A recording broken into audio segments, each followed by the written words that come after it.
Hello বন্ধুরা, আশা করি তোমরা সবাই ভালো আছো। আজ চলে এসেছি তোমাদের সঙ্গে নতুন একটা ব্লগ শেয়ার করার জন্যে। আজকে আলু চিপস বানিয়ে দেখাবো। দেখো কিভাবে বানাচ্ছি। প্রথমে এইভাবে আলুটাকে ছাড়িয়ে নেব। এটাতে একটু বেঁকে বেঁকে হবে, সেই জন্য এটাতে ছাড়াচ্ছি।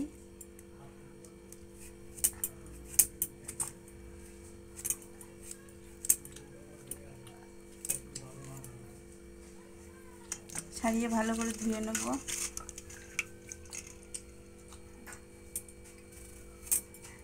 আলুগুলো ছাড়িয়ে নিয়েছি, এবার এটা দিয়ে কেটে নেব। দেখো এইভাবে কেটে নিচ্ছি।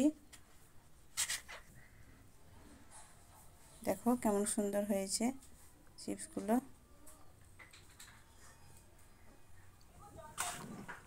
ভালো করে অনেকক্ষণ ধরে জলটা পাল্টে পাল্টে ধুয়ে নেবেন।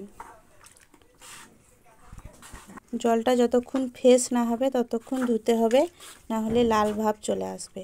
সেই জন্য দেখো এই জলটা কেমন কলকলে হয়েছে, একদম টলটল করছে, আর এই জলটা ঘোলাটে ভাব হয়ে আছে। এইভাবে বারবার ধুয়ে নিতে হবে।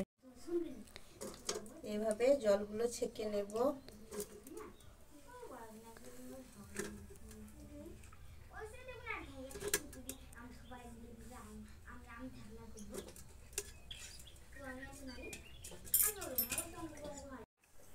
এইভাবে শুকনো কাপড়ের উপরে দিয়ে একটু শুকিয়ে নেবেন।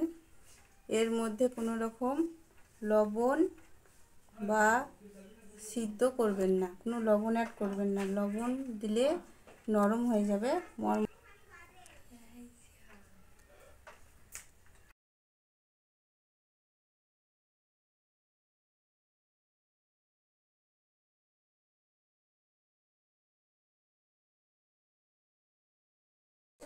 এক ঘন্টা পর ফিরে আসছি। দেখো আলু চিপসগুলো কেমন শুকিয়ে গিয়েছে, খুব সুন্দর শুকিয়ে গিয়েছে।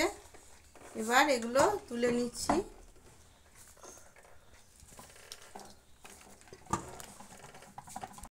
দেখো আমি মশলাটা বানিয়ে নিচ্ছি। 2 চামচ রেড চিলি পাউডার দিচ্ছি এর মধ্যে। 2 চামচ চাট মশলা দিলাম এর মধ্যে।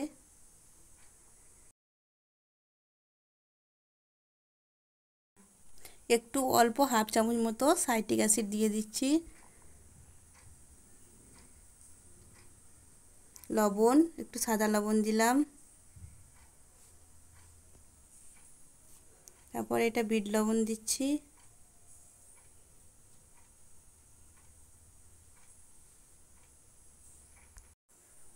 লবণটা স্বাদ মতো দেবেন। 1 চামচ চিনি দিয়ে দিলাম স্বাদ মতো।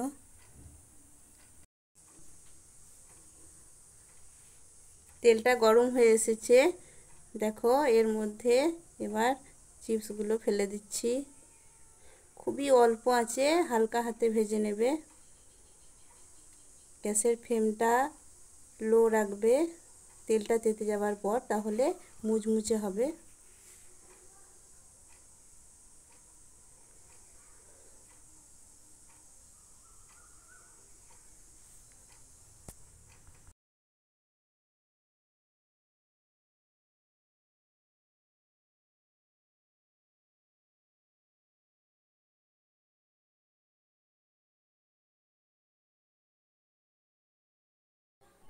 দেখো হালকা ফ্রাই হয়ে এসেছে, আর একটু লাল করে ভেজে নেব, নইলে মরমর করবে না। দেখো বন্ধুরা লাল হয়ে এসেছে, তেলের মধ্যে কোনো গুড়গুড়ি নেই। এবার তুলে নিচ্ছি, তারপর তেলটা একটু ঝরাতে দেব।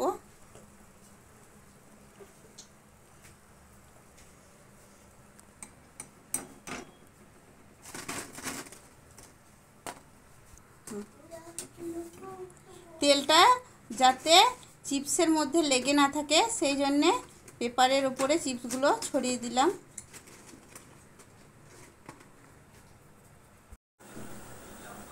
দেখো যেই মশলাটা তৈরি করেছিলাম, এই মশলাটা এর মধ্যে দিয়ে নিচ্ছি।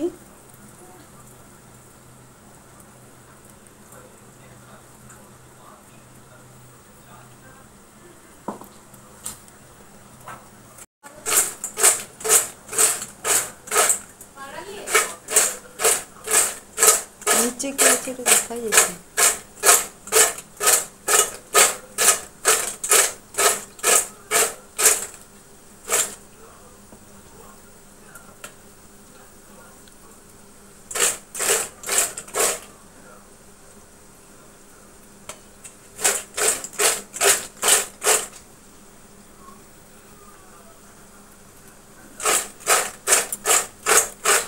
মাখানো কমপ্লিট।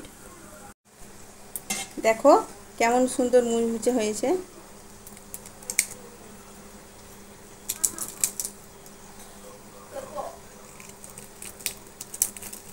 খুব সুন্দর মুচমুচে হয়েছে। আমার মেয়েকে টেস্ট করার জন্য দিয়েছি, খেয়ে দেখো কেমন হয়েছে।